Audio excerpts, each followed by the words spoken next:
Hi friends, please subscribe to Amravati Media and press the bell icon for more latest updates.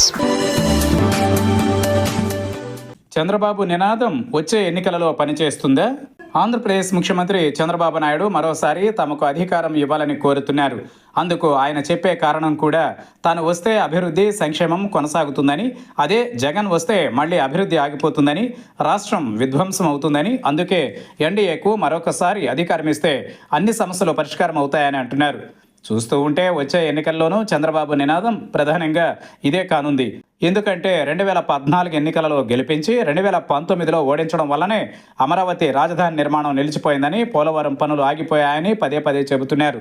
Lokesh కూడా రాజధాని నిర్మాణం ఎప్పుడు పూర్తవుతుందన్న ప్రశ్నకు మరో 15 ఏళ్లు అధికారం ఇస్తేనే సాధ్యమవుతుందని సోషల్ మీడియాలో ఆన్సర్ ఇవ్వడం ఇప్పుడు చర్చనీయాంశమైంది. అలా కాకుండా వరుసగా తమకు అధికారం ఇస్తే అభివృద్ధి సాధ్యమవుతుందని, సంపద సృష్టి కూడా సులువుగా మారుతుందని చంద్రబాబు ప్రజలకు చెబుతున్నారు. అయితే ఈ నినాదం ఎంతవరకు పనిచేస్తుందన్నది చూడాలి.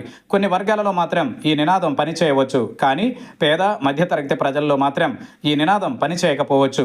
ఎందుకంటే వారికి ప్రభుత్వాలతో సంబంధం లేదని, తమకు 4 వేళ్లు నోట్లోకి వెళుతున్నాయా, ధరలు అందుబాటులో ఉన్నాయా, లేకుంటే తమ జీవన ప్రమాణం ఏదైనా పెరిగిందా అన్నది మాత్రమే బేరేజు వేసుకుని ఓటు వేయడానికి ఎక్కువ మంది మొగ్గు చూపుతారు. ఇలాంటి వర్గాలకు చెందిన ప్రజలే ఎక్కువ మంది పోలింగ్లోనూ పాల్గొంటారు. ఉన్నత స్థాయిలో ఉన్న వ్యక్తులు రాష్ట్ర అభివృద్ధి గురించి నిరంతరం సూక్తులు చెబుతూ దీర్ఘకాలిక ప్రయోజనాలు ఆశించేవారు ఎవరూ పెద్దగా పోలింగ్కు రాకపోవచ్చు. గత ఎన్నికలకు వచ్చే ఎన్నికలకు పోలింగ్లో భిన్నంగా ఉండవచ్చు. ఎందుకంటే గత వైసీపీ ప్రభుత్వంలో ఇబ్బందులు పడిన వారంతా విదేశాలు, ఇతర ప్రాంతాల నుంచి వచ్చి క్యూలో నిలుచుని ఓట్లు వేశారు.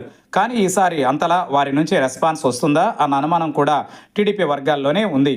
ఎందుకంటే తాము ఎన్నుకున్న ప్రభుత్వం తమకు ఏ రకంగా ఉపయోగపడకపోవడమే ఇందుకు ప్రధాన కారణమన్న విశ్లేషణలు వెలువడుతున్నాయి. మొత్తం మీద చంద్రబాబు నినాదం ఏ మేరకు పనిచేస్తుందన్నది వేచి చూడాల్సిందే.